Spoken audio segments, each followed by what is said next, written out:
5వ అధ్యాయం గలతీ పత్రిక 5వ అధ్యాయం. తీసారా? బైబిల్ తీసారా? దాచుకున్నారా?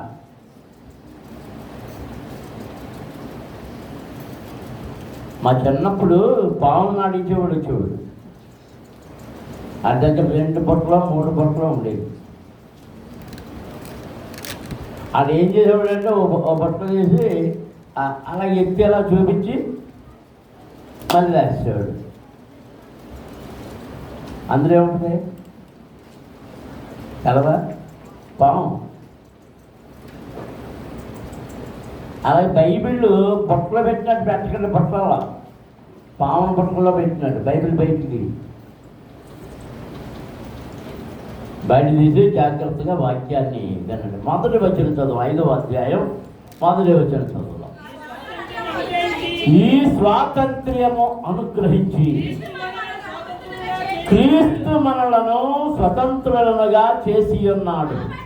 కాబట్టి మీరు స్థిరముగా నిలచి మరలా దాస్యమును కాలి క్రింద చిక్కుకొనకుడి.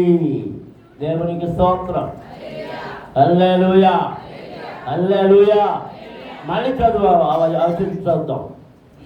ఈ స్వాతంత్ర్యం అనుగ్రహించి క్రీస్తు మనలను స్వతంత్రులనుగా చేసి ఉన్నాడు.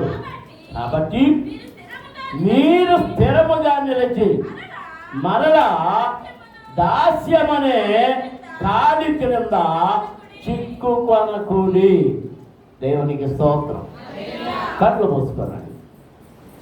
పరమ తండ్రి, పరిశుద్ధ ప్రభువా, జీవాధిపతి, మీకు స్తోత్రములయ్యా. మిమ్మల్ని ఆరాధించుటకు సంఘముగా కూడి వచ్చిన సంఘమును ఆశీర్వదించి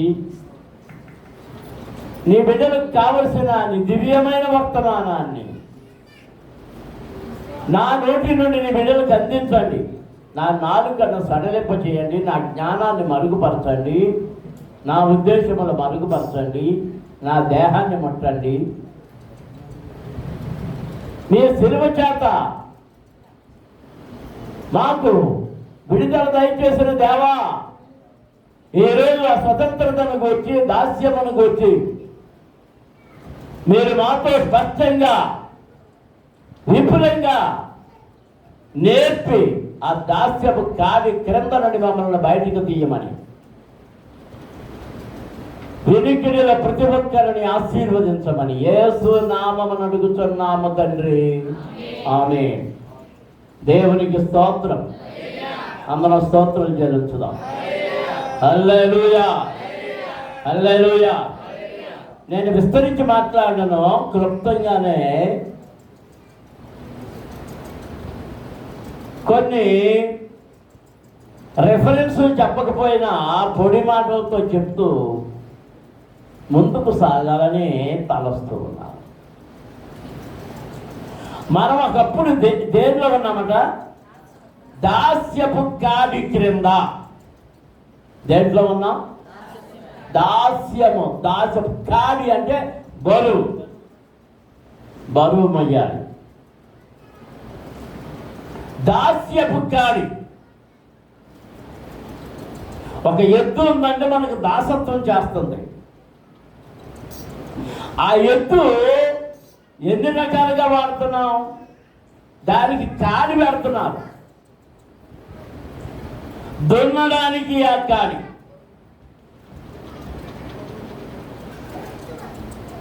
బరువులు లాక్కెళ్ళడానికి, బండి లాక్కెళ్ళడానికి ఆ కాడి, దున్నేటప్పుడు దాని యొక్క భారం ఒక విధంగా ఉంటే బరువు మోసేటప్పుడు దాని భారం మరొక విధంగా ఉంటుంది. అందరూ దేవునికి స్తోత్రం చెల్లించుదాం. హల్లెలూయా. బరువుల్లో రకరకాల బరువులు ఉన్నాయి. చెరుకు బళ్ళు ఇదివరకు చాలా విపరీతమైన బరువు వేసేవారు.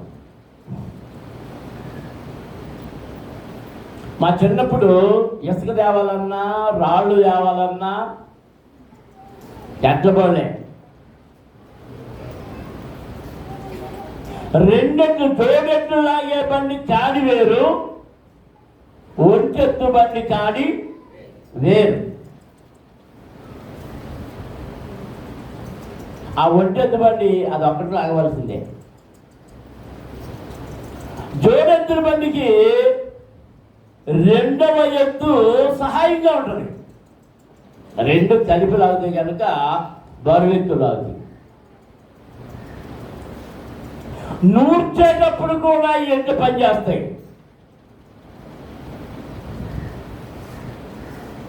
అప్పుడప్పుడు ఇది వరకు శుక్రవారం రాత్రి వరుసగా బళ్ళు వెళ్ళిపోయేవి. ఎంతమందికి తెలుసో? వరుసగా అన్ని బళ్ళే, తాళపు నుంచి అన్ని వరుసగా బళ్ళు. ఎందుకు వెళ్తున్నాయి అర్థమయ్యేది కాదు తెల్లని రోజుల్లో. ఆ తర్వాత ఆ శనివారం అక్కడ అవన్నీ కొనేసుకొని సామాగ్రి వేసుకొని మళ్ళీ వరుస పెట్టి వస్తుండేవి. అంటే అవి దేనికెళ్ళి? సంతకెళ్ళి. కొన్ని పెళ్ళిళ్ళకి వెళ్ళేవి బళ్ళు. పెళ్ళిళ్ళకి వెళ్ళేటప్పుడు వాటికి రంగు కాగితాలు అంటించేవారు, ఏయో కట్టేవారు, ఆకులు కట్టేవారు, ఏయో కట్టేవారు, వాటి ఇచ్చేసేవారు. బహుశా నేను అనుకున్నాను పెళ్ళికి వెళ్ళేటప్పుడు ఈ ఎడ్లకు కూడా ఆనందంగా ఉండేదేమో. మరి అంతే కదా. ఇందులో పిల్లలు పెద్దలు అందులో ఈ బండిలో కూర్చొని నవ్వులు పక్క పక్కలో ఎక్కలో. కానీ అది బరువే.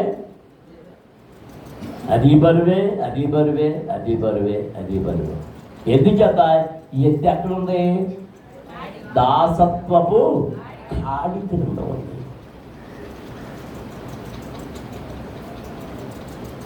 మరి మనము ఏ దాసత్వపు కాడి కింద ఉన్నాం?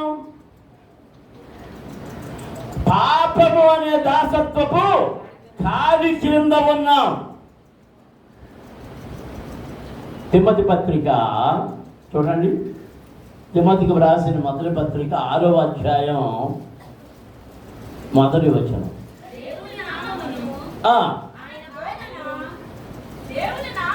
దేవుని నామమును ఆయన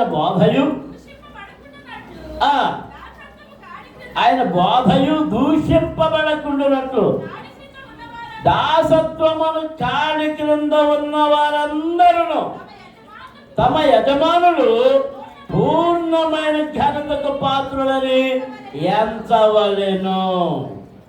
అందరూ దేవునికి స్తోత్రాలు చెల్లించుదాం. హల్లెలూయా, హల్లెలూయా, హల్లెలూయా.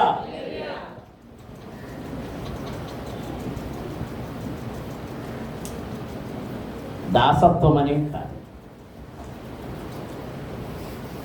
పోయిన సంవత్సరం మా కుటుంబం అప్పుడప్పుడు ఒక్కో ఆదివారం కనబడేవాడు.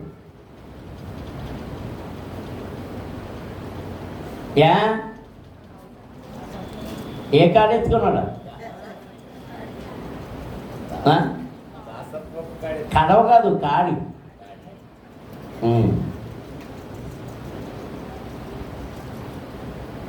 రైతు చెప్పింది అంటే యజమాని చెప్పింది చేయవలసిందే. ఉద్యోగం చేసేవాడు కూడా దాసత్వం అనే కాడే. ఆ యజమానుడు చెప్పింది చేయవలసిందే. దేవునికి స్తోత్రం, హల్లెలూయా. ఇప్పుడు మనము దాసులమై ఉండగా, మనం ఏమై ఉన్నాం? దాసులమై ఉండగా మన దాసత్వాన్ని నుండి విడిపించడానికి, విమోచించడానికి ఆయన తన మహిమను విడిచి ఈ లోకానికి వచ్చి తన మహిమను పోగొట్టుకొని మనం మోస్తున్న కాడిని తన భుజం మీద పెట్టుకొని మనకు విడుదల కలుగజేశాడు. దేవునికి స్తోత్రం. అందరూ స్తోత్రాలు జరుగుతున్నాం. హల్లెలూయా, హల్లెలూయా, హల్లెలూయా. మీరు మోసే కాడిని నేను మోస్తాను రండి అంటున్నాడు. రండి రండి యేసుని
హల్లెలూయా,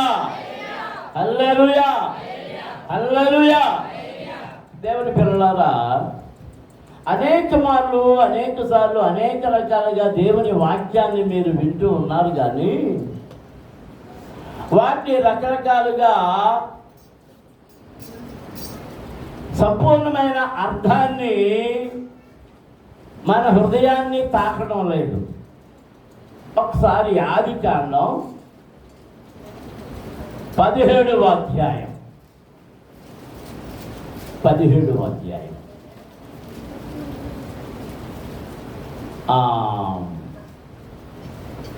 దీనిలో దేవుడు అబ్రహాముతో మాట్లాడుతూ 9వ వచనం చదువుతాం.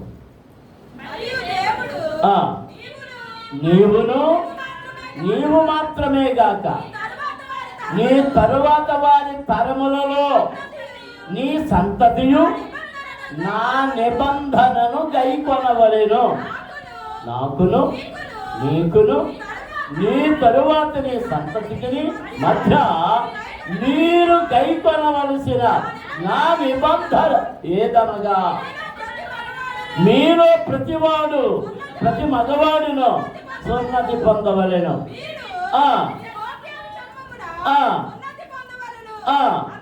అది నాకు నీకు మధ్య ఉన్న నిబంధనకు సూచనగా ఉండును.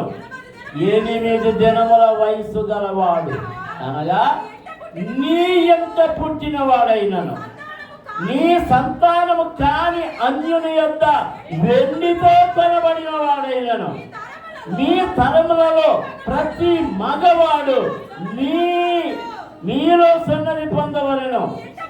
నీ ఎంట పుట్టిన వాడును వెండితో కొనబడిన వాడును తప్పక సున్నతి పొందవలెను. అప్పుడు నా నిబంధన మీ శరీరమందు నిత్య నిబంధనగా ఉండును. దేవునికి స్తోత్రం. హల్లెలూయా, హల్లెలూయా, హల్లెలూయా.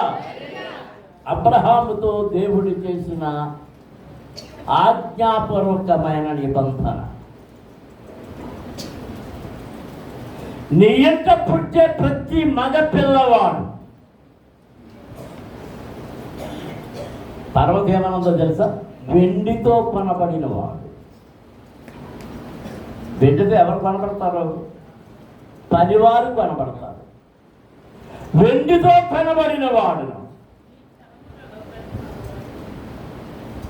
అక్కడ ఆ వెండితో కొనబడిన వారికి పుట్టిన బిడ్డలు కూడా నీ ఇంట్లో ఉంటే వారందరి మగవారికి అందరికి, మగ పిల్లలందరికీ ఏం చేయాలి? సున్నతి చెయ్యాలి. ఇది మన మధ్య ఉన్న నిబంధన. నేను కొనబడిన వాడను, వెండితో కొనబడిన వాడు నాకు అక్కర్లేదు అనడానికి వీల్లేదు. అలా వీలు లేకపోతే వాడు నీకు సంబంధి కాడు, వాడిని విడిచిపెట్టేయాలి. అందరూ దేవునికి స్తోత్రాలు చెల్లించుదాం. హల్లెలూయా, హల్లెలూయా, హల్లెలూయా. అదే మనము 22వ వచనం నుండి చదువుతాం. దేవుడు అబ్రహాముతో మాట్లాడుట చాలించిన తరువాత అతని యొద్ద నుండి పరమునకు వెళ్ళెను. అప్పుడు అబ్రహాము తన కుమారుడైన ఇష్మాయేలును, తన ఎంట పుట్టిన వారందరినీ, తన వెండితో కొనబడిన వారినందరినీ, అబ్రహాము ఇంటి మనుషులలో ప్రతి వారిని పట్టుకొని దేవుడు తనతో చెప్పిన ప్రకారము ఆ దినమందే వారి వారి గోప్యాంగ చర్మమును సున్నతి చేశారు. అబ్రహాము సున్నతి చేయబడినప్పుడు అతడు 99 ఏండ్ల వాడు. అతని కుమారుడైన ఇష్మాయేలు అతడు 13 ఏండ్ల వాడు. ఒక్క దినమందే అబ్రహామును అతని కుమారుడైన ఇష్మాయేలును సున్నతి పొందిరి. అతని ఎంత పుట్టిన వారును, అన్యుని యొక్క వెండితో కొనబడిన వారును, అతని ఇంటిలోని పురుషులందరూ అతనితో కూడా సున్నతి పొందిరి. సున్నతి పొందిరి. దేవునికి స్తోత్రం. హల్లెలూయా. ఎవడైతే సున్నతి పొందాడో వాడు ఏ ఇంటి వాడు? ఏ ఇంటి వాడు? అబ్రహాము ఇంటి వాడు. ఎవరింటి వాడు? అబ్రహాము ఇంటి వాడు. అప్పటివరకు అబ్రహాము కూడా సున్నతి లేదు. అబ్రహాముకి సున్నతి చేసేటప్పటికి ఎంత వయసు అంట? 99 ఏండ్ల వాడు. ఎన్నేళ్ళు? ఇష్మాయేలుకి ఎన్ని సంవత్సరాలంట? 13 సంవత్సరాలు. ఇప్పుడు మొన్న ఒక ఆలోచన వచ్చింది. వీళ్ళిద్దరికి తేడా ఏంటంటే, ఇష్మాయేలు అబ్రహాముకు సున్నతి చెయ్యబడక ముందు పుట్టినవాడు.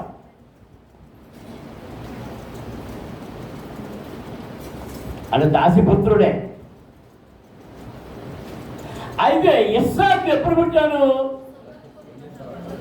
అబ్రహాము సున్నతి చేయబడిన తరువాత నిత్యమైన శ్రేష్టమైన ఆశీర్వాదములతో నింపబడిన వాడై వాగ్దాన పుత్రుడైన ఇస్సాకును పొందుకున్నాడు. దేవునికి స్తోత్రం. హల్లెలూయా, హల్లెలూయా, హల్లెలూయా.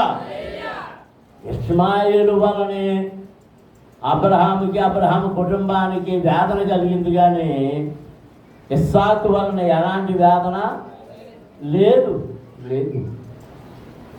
అందరూ దేవునికి స్తోత్రం చేయండి. హల్లెలూయా. సరే, ఎలా ఉండగా ఇప్పుడు వారికి నిర్ణయించబడింది ఏంటి? ప్రతి పురుషుడు సున్నతి పొందాలి. ఇక్కడ స్త్రీలు కనపడతారు. అయితే జనములు జరుగుతూ ఉన్నాయి, తరములు జరుగుతూ ఉన్నాయి. ఐగుప్తుకు వెళ్ళిపోయారు. ఐగుప్తు నుండి విడుదల పొంది తిరిగి వస్తూ ఉన్నారు. ప్రయాణములో దేవుడు ఇప్పుడు మరలా మోషేతో మాట్లాడుతూ ఉన్నాడు. ఇప్పుడు అక్కడికి వద్దామండి. ద్వితీయోపదేశ కాండం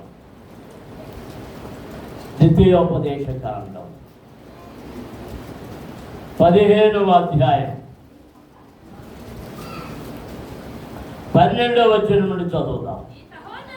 నీ సహోదరులలో హెబ్రీయుడే గాని హెబ్రీయురాలే గాని నీకు అమ్మబడి 6 సంవత్సరములు నీకు దాస్యము చేసిన ఎడల 7వ సంవత్సరమున వానిని విడిపించి నీ యొద్ద నుండి పంపివేయవలెను. దేవునికి స్తోత్రం. దేవుని పిల్లలారా, ఇశ్రాయేలులు ఐగుప్తును విడిచి కనాను దేశానికి వచ్చిన తర్వాత వారికి విధించిన విధి ఏది అంటే 6 సంవత్సరాల తరువాత 6 సంవత్సరాలు దేవుడు పనిచేసి 7వ రోజున ఏం చేశాడు? విశ్రాంతి తీసుకున్నాడు కదా. అలాగే ప్రతిదానికి దేవుడు ఒక నిర్ణయం చెప్పాడు. నీవు వాగ్దానపు దేశపు భూమిలోనికి ప్రవేశించిన తర్వాత నీవు పంటలు పండించినప్పుడు 6 సంవత్సరాలు నీ భూమిని సాగు చేయి. 7వ సంవత్సరం దాన్ని సాగు చేయొద్దు, విడిచిపెట్టి. దానికి విశ్రాంతి, పంటకు విశ్రాంతి. మరి ప్రభువా ఎలాగా? మరి ఆ సంవత్సరం విడిచిపెట్టేస్తే ఆ మరుసటి సంవత్సరానికి మాకు ఆహారం ఎలాగా? కానీ దేవుడు చేసిన అద్భుతం ఏంటంటే 6వ సంవత్సరంలో నిండిపోతే 7వ సంవత్సరంలో వారు అలాగే విడిచిపెట్టేస్తే దానికి అదే పంట ఇస్తుంది. ఆ ఇచ్చిన పంట ఆ 8వ సంవత్సరంలో మళ్ళా వీళ్ళు సాగు చేసి పంట తెచ్చుకునే వరకు అందులో పండిన పంట వారికి సరిపోతుంది. దేవునికి స్తోత్రం. హల్లెలూయా. సరే, భూమి. అదే సమయంలో నీవు ఎవరినైనా దాసుడిగా వెండితో కొన్నా, ఎలా కొన్నా, ఏం చేసినా 6 సంవత్సరాల తర్వాత వనెయ్యాలి, విడిచిపెట్టేయాలి. వాడి ఇంకా నీ పనికి ఉండడానికే వీల్లేదు. వాడి నీ పనికి ఉండడానికి వీల్లేదు, విడిచిపెట్టేది. ఎందుకంటే దేవుడి నిర్ణయం, అది దేవుడి నిర్ణయం. వాడిని స్వతంత్రుడిగా వెళ్ళిపోనివ్వాలి. ఇక వాడికి దాస్యం అనే కాడి లేదు, దాస్యపు కాడి లేదు, నువ్వు విడిచిపెట్టేయాలి. అన్నం దేవునికి స్తోత్రాలు చేస్తున్నాం. హల్లెలూయా, హల్లెలూయా.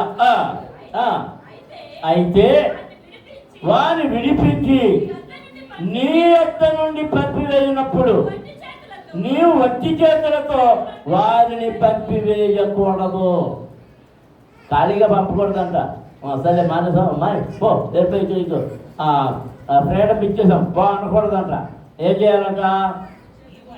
నీ ఐగుప్తు దేశములో దాసులమై ఉన్నప్పుడు నీ దేవుడు యెహోవా నిన్ను విమోచించనని జ్ఞాపకం చేసుకొని నీ మందలోను, నీ కళ్ళములోను, నీ ద్రాక్ష గానుగలోను కొంత అవశ్యముగా వానికి ఇవ్వవలెను. నీ దేవుడు యెహోవా నిన్ను ఆశీర్వదించి నీకు అనుగ్రహించిన దానిలో కొంత వానికి ఇవ్వవలెను. ఆ హేతువు చేతను నేను ఈ సంగతి నేడు నేను నీకు ఆజ్ఞాపించి ఉన్నాను. దేవునికి స్తోత్రం. ఇప్పుడు వాడు ఏమైపోయాడు? 6 సంవత్సరాల తర్వాత 7వ సంవత్సరంలో స్వతంత్రుడైపోయాడు. ఏమైపోయాడు? స్వతంత్రుడైపోయాడు. ఇంకో బ్యాచ్ ఉంది, ఆ బ్యాచ్ గురించి చూద్దాం. అయితే నియతవానికి మేలు కలిగినందున నిన్నును నియించు వారిని ప్రేమించగలుగుతున్నాను గనుక నేను నీ యొద్ద నుండి వెళ్ళిపోనని అతను నీతో చెప్పిన అతను కానీ ఆమె కానీ పమ్మన్నా పోను, నీ ఇంటిని విడిచిపెట్టను, నీ భూమి విడిచిపెట్టను, నీ కాళ్ళ దగ్గరే ఉంటాను అని చెప్పిన ఎడలా నీవు కదురును చేత పట్టుకొని తలుపులోనికి దిగినట్లుగా వారి చెవికి దాన్ని గుచ్చవలెను. ఆ తరువాత అతడు నిత్యము నీకు దాసుడై ఉండెనని, అలాగనే నీవు నీ దాసికి చేయవలెను. దేవునికి స్తోత్రం. హల్లెలూయా, హల్లెలూయా. ఏమైనా అర్థమైందా? అర్థం కాలేదా? అది ఇల్లు వదిలేయాలంటున్నారు. ఎందుకంటే మరి బయట బతకడం మాకు తెలియదు అయ్యా. ఇంకా మీతోటే ఉంటాం 6 ఏళ్ళు ఇంట్లో పడి బతికాం. బయటకు పోతే ఎక్కడికి వెళ్ళాలో, ఏం చేయాలో, ఎక్కడ ఉండాలో తెలియదు కనుక ఇక్కడైతే మాకు గూడు ఉంది, ఆహారం ఉంది, మేము ఇంటిని విడిచిపెట్టడం వెళ్ళాలంటే వాళ్ళు పదే పదే చెప్తే దాసుడి కానీ దాసి కానీ ఇద్దరిలో ఆ ఇద్దరికి ఏం చేయాలంట? వాడిని నీ గుమ్మ తలుపు దగ్గరికి తీసుకెళ్ళాలి. అంటే తలుపు, ఆ తలుపు దగ్గరికి తీసుకెళ్ళి కదురు. కదురు అంటే దబ్బనం. ఆ దబ్బనం పట్టుకొని ఈ చెవి తల్లిలో నుంచి ఎందులోకి దిగాలి? తలుపులో కూర్చాలి. మీరందరూ ఎందులో కూర్చోబడిన వారు? మీ చెవులు చూసుకోండి సార్.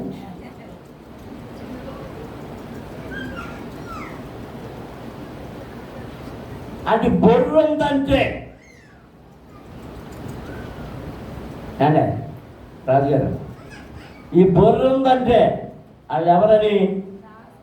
దాసి, దాసుడు. ఎవరి కుటుంబానికి దాసుడు, ఎవరి కుటుంబానికి దాసురాలు, ఇక కలిసి గుర్తులు అన్నమాట.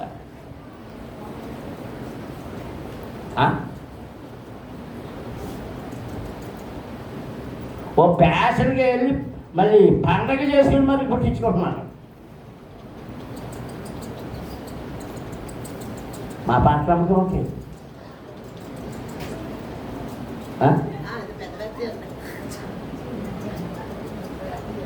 లేదా? ఇప్పుడు ఎవరికి దాసులు? వాళ్ళు ఆ కుటుంబానికి దాసులు. మనకు ఎవరు దాసులు? మనకు ఎవరికి దాసులు? అంటే దాసత్వపు గుర్తు మనకు కనబడుతుంది. నామనే గడ్డ నాయమనాలా, కొలి నాయమనాలా? గడ్డం కొలి నాయమని.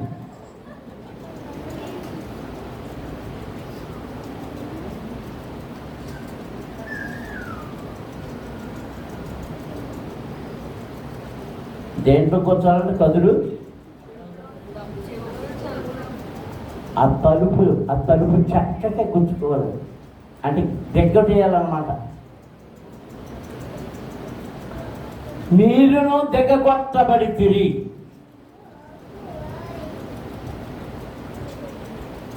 దాసత్వపు కాడి మీ భుజం మీద పెట్టబడింది. దానికి గుర్తుగా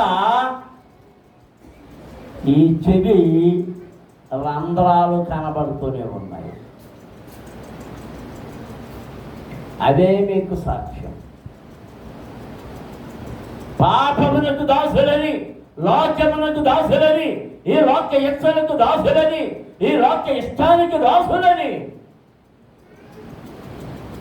ఆ కదురు చేత మీరు కూర్చబడిన వారు.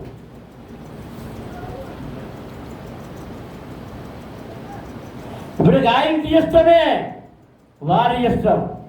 ఆ ఇంటిలో వారు చెప్పిందే వారు చేయడం, వారు తిన్నదే వారు తినడం, వారు త్రాగిందే వారు త్రాగడం, వారు పడుకున్న స్థలంలోనే వీరులు పడుకోవడం. దేవునికి స్తోత్రం. హల్లెలూయా, హల్లెలూయా. అలాంటి పరిస్థితులలో, అలాంటి భయంకరమైన పరిస్థితులలో మోయాబు దేశంలో ఉన్నటువంటి రూతు నయాబుతో ఏమందంటే, అమ్మా ఈ దేశపు ఈ కాడిని నేను విడిచిపెడుతున్నాను, ఈ దశత్వాన్ని విడిచిపెడుతున్నాను. నీ దేవుడే నా దేవుడు, నీ జనమే నా జనము, నీ బంధువులే నా బంధువులు. నువ్వు ఎక్కడ ఉంటావో అక్కడ ఉంటాను, ఎక్కడ చేస్తావో అక్కడ చేస్తాను. నువ్వేం తింటే అది తింటా. దేవునికి స్తోత్రం. హల్లెలూయా. అందరూ స్తోత్రం చెల్లించుదాం. హల్లెలూయా, హల్లెలూయా. ఇర్మియా గ్రంథాన్ని మనం చదువుతుంటే రకరకాల కాడిలు మాస్తున్నావు. ఆయన నీ మీద చెక్క కాడి పెడతానంట, కొయ్య కాడి పెడతానంట, తీసేసి అదే నాకు ఇది బాగోలేదు అందంగా ఉండాలని ఎనప కాడి పెట్టుకుంటున్నావుట. ఏం కాడి? ఏది పడు? ఏది పడు?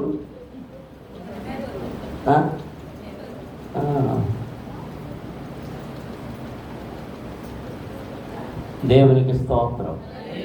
అందరం స్తోత్రం చెల్లించుదాం. హల్లెలూయా, హల్లెలూయా, హల్లెలూయా. దేవుని పిల్లలారా, వెండితో కొనబడంటే విమోచించబడిన వారు, విమోచించబడిన వారు. ఇంకో 2-3 మాటలు జ్ఞాపకం చేసిన అన్నదమ్ములు అసూయతో యోసేపుని ముందు ఎక్కడ పడేశారు? గొంట్లో పడేశారు. రూబేను వాడిని చంపుద్రా అని బ్రతిమిలాడాడు. అతను ఎక్కడికో పక్కకెళ్ళిపోయాడు, ఏదో పల్లెలు పోయాడు. ఆ మార్గమున ఐగుప్తుకు వెళుతున్నటువంటి ఐగుప్తులేని ఇష్మాయేలీలు వ్యాపారస్తులు కనబడ్డారు.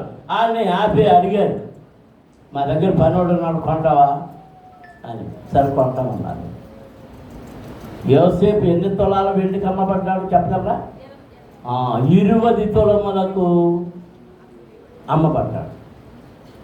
ఎన్ని తులాలు? 20 తులాలు. యేసయ్యని ఎంతకు అమ్మాడు? 30. ఆయనకు ఇంకో 10 పెరిగినాయి అన్నమాట. 30 వెండి నాణెములకై ప్రభు యేసుని అబ్బా ముందే ఊపిరి చేయాలి.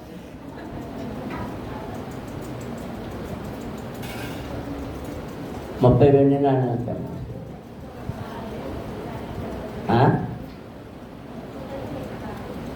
ఏదట?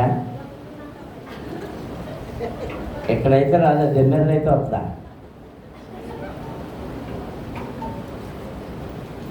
దేవునికి స్తోత్రం. యోసేపుని ఎన్ని విన్నానని చెప్పారు? యేసయ్యని ఎన్ని విన్నానని చెప్పారు? 30.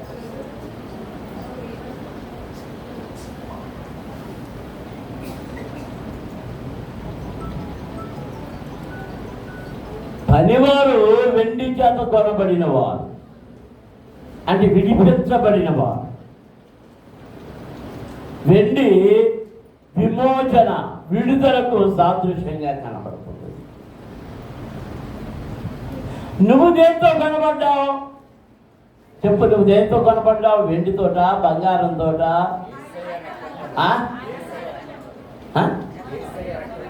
పవిత్రమైన పరిశుద్ధమైన యేసు అమూల్యమైన రక్తము చేత కొనబడితివి. దేవునికి స్తోత్రం. హల్లెలూయా, హల్లెలూయా, హల్లెలూయా, హల్లెలూయా. 20 వెండి నాణాలు. చూడండి, ఈ కదురుతో కూర్చారు కదా, ఇది గుర్తుండాలి కదా. వాటికి ఏం పెడుతున్నారంటే పోగులు పెడుతున్నారు. చెవికి ఏం పెడుతున్నారు? పోగులు. మన న్యాయాధిపతుల గ్రంథంలో చదివితే గిద్యోను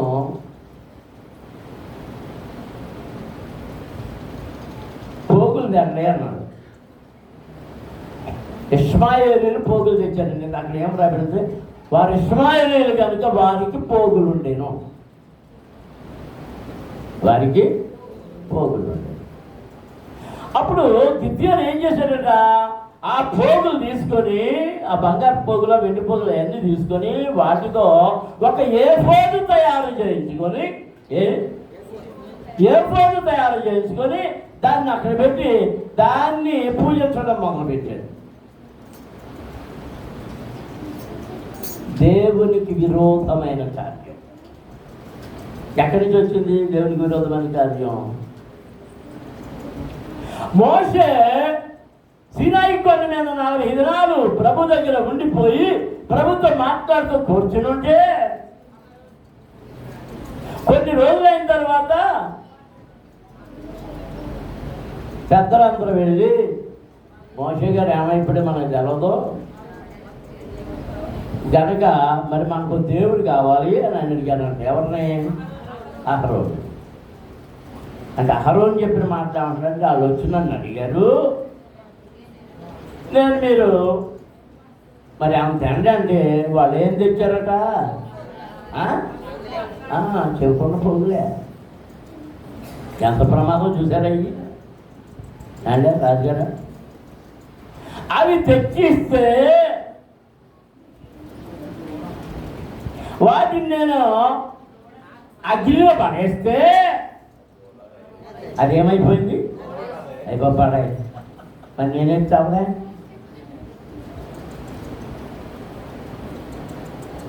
దాన్ని ఏం చేశాడు అనమాట? డై కూడా లేదు. అక్కడ సుత్తి అయ్యి పుచ్చుకుని రెడీగా ఉన్నాడు. కాళ్ళు 4 కాళ్ళు, ఒక తలకాయ, 2 కొమ్ములు దూడం చేసి పారగడితే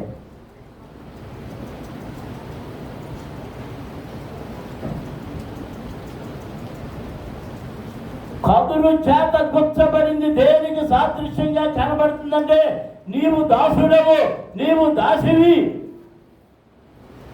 ఆయన సాక్ష్యం ఇస్తున్నాయి. అందుకే గలతీ పత్రికలు అంటున్నాడు, వీరికి నిత్యమా దాసత్వం అని కాడి క్రింద ఉండకుండా దేవుడు నీకేమిచ్చాడు? యేసయ్య స్వాతంత్ర్యమునిచ్చాడు. ఏమిచ్చాడు? స్వాతంత్ర్యమునిచ్చాడు. దేవునికి స్తోత్రం. అందరం స్తోత్రం చెల్లించుదాం. హల్లెలూయా, హల్లెలూయా. నేను మర్చిపోతే ఇంకా చాలా సమయం అయిపోద్ది. నేను అన్న టైంకి ముగించలేకపోతున్నాను.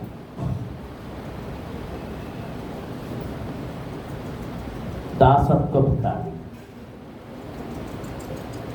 యోహాను సువార్త 1వ అధ్యాయంలో మనం చదువుతుంటే ఒక శ్రేష్టమైన, అత్యంత శ్రేష్టమైన మాట ఉంటుంది. అది చదివేసి ముగించేస్తాం. దానిని గురించి తర్వాత మరోసారి ధ్యానం చేసుకుందాం. దీనికి సంపూర్ణంగా మనకిచ్చినటువంటి కృప ఇటుతో మనకు కనబడుతుంది.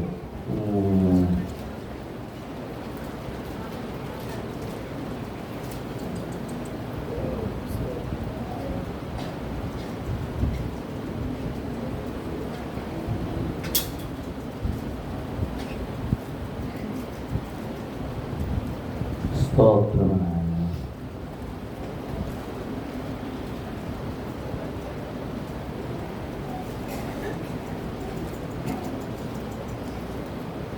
పన్నెండవ వచనం, తన్ను ఎందరంగీకరించిరో వారికందరికి, అనగా తన నామమునందు విశ్వాసముంచిన వారికి దేవుని పిల్లలగుటకు ఆయన అధికారము అనుగ్రహించెను. దేవునికి స్తోత్రం. అందరూ స్తోత్రం చెల్లించుదాం. దాసత్వము నుండి, దాసుని నుండి కుమారత్వము. ఎక్కడికి వచ్చింది? దాసత్వము నుండి కుమారత్వము. దేవునికి స్తోత్రం. అందరూ స్తోత్రం చెల్లించుదాం. హల్లెలూయా, హల్లెలూయా. అలాంటి కుమారత్వాన్ని పోగొట్టుకొని ఎక్కడికి వెళ్ళాడు చిన్నోడు? దాసత్వంలోకి వెళ్ళాడు. పైకి ఏ దాసత్వంలోకి వెళ్ళాడు? పందులను మేపే దాసత్వంలో. పందులను మేపే దాసత్వం. ఎవడైనా క్రీస్తు మార్గములో నుండి జారిపోతే, పడిపోతే వారి పరిస్థితి ఎలా ఉంటుందంటే, పందుల దగ్గర, ఆ యజమానుడి దగ్గర పనిచేసే వారి పరిస్థితి కంటే హీనమైన పరిస్థితిలోనికి దిగజారిపోయే పరిస్థితి వస్తుంది. ఆ స్థితి కావాలా? దేవుడికి ఏ కృపించాడు? తన్నెందరు అంగీకరించారో వారికి అందరికీ ఆ, ఆ, ఆ. ఏ పిల్లలగడానికి? ఇప్పుడు ఎవరి పిల్లలవు? దాసి పిల్లలవా, దేవుని పిల్లలవా? ఏ పిల్లలుగా ఉండగోరుతున్నారు? ఏ పిల్లలుగా ఉండగోరుతున్నారు? దాసి పిల్లలైతే ఇంకా లోకమే, లోక ఆశలే, లోక ఇచ్చలే, లోక ఆలోచనలే, లోక సంబంధమైనవే. దేవుని పిల్లలైతే దేవునితో ఉండుట, దేవుని మాట వినుడా, దేవుని వాక్యము వినుడా, దేవుని వాక్యమును చదువుడా, దేవునిలో జీవించుడా. దేవుడే దేవుడే దేవుడే, సత్యమే సత్యమే సత్యమే. దేవునికి స్తోత్రం. దాసత్వంలో ఉంటే ఎవరికి దాసుడిగా ఉంటున్నావు? పాపములకు దాసుడిగా ఉంటున్నావు. మోసరించండి. సాతానుడికి దాసుడిగా ఉంటున్నావు. సాతానుడికి దాసుడిగా ఉంటే చీకటే, భయంకరత్వమే.